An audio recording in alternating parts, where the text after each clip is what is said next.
Mike, we're going to talk NBA Finals. In every round of the playoffs, whoever I predict loses. So I'm not picking the Mavericks. Okay. Who do you like in this series?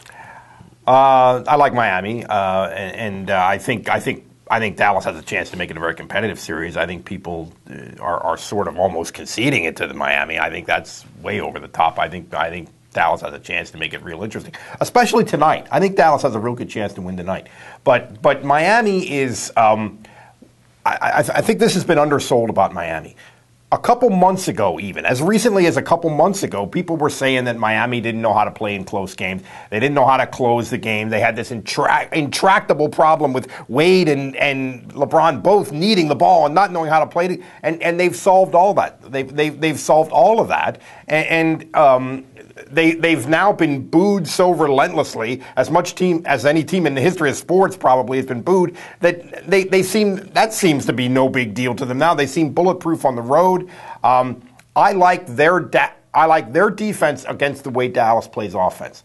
Dallas does such a great job of spreading you out. Miami does a great job of devouring space on the perimeter and getting people covered and challenging shots.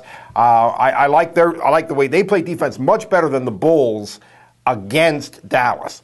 So I think Miami is the favorite on merit, and I don't see any reason not to pick them. I like Miami. Well, I think Dallas has had the pressure taken off them ever since the Portland series, and they've played very well. Since Rick Carlisle's been there, they've played a better brand of defense as well. And the way they're playing, the depth they have, and you just go through the Barea to Tyson Chandler, guys that have stepped up that you just wouldn't expect. You know what you're going to get out of Dirk Nowitzki. You know what you're going to get out of Jason Kidd.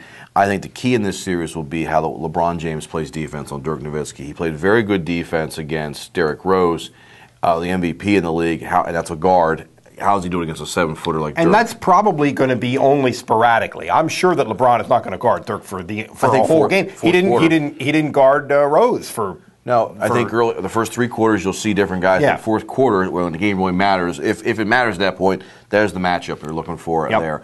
I think they settled the situation late in games because they just gave the ball to Wade, and he's clutched in that situation. LeBron has never really proven to be clutch down the stretch. How about in the last couple weeks? Well, I'll still take Dwayne Wade. Came up huge, 17 points in the fourth quarter the other week when he was struggling the first half of a game. I'll take Dwayne Wade.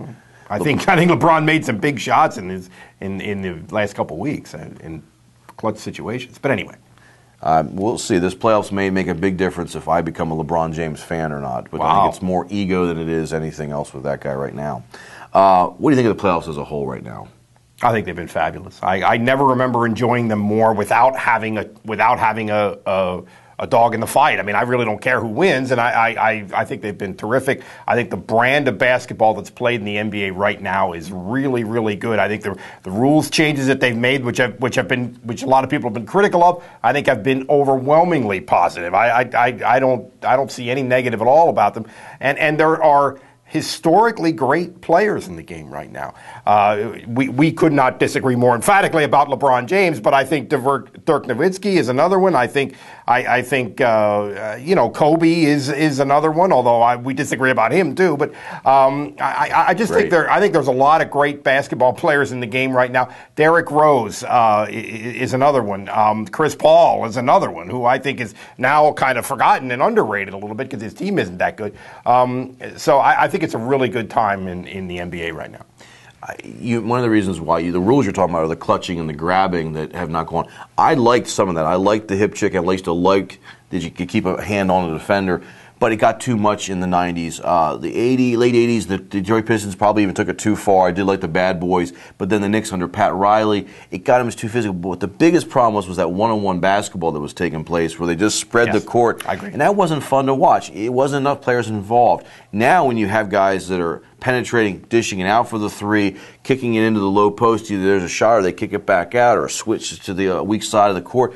That's the brand of ball that's really fun, and you got everybody involved. Yes, I agree. And I think they need to continue that. Now, as much momentum as they have, they better not have a stoppage this summer with a labor dispute. Their contract's up. Well, I think they're going to. And that could screw up all this momentum they have. Right. It's been a great playoff run. You get people involved. And they have real, genuine business model problems. Unlike very much unlike the NFL. Yeah, there's teams that actually are in trouble, and they open up the books there. Not just open up the books, the NBA owns some of the teams in this sport. So instead of blowing up some of these teams, why not just move them to other franchises like Seattle that deserve to have a team?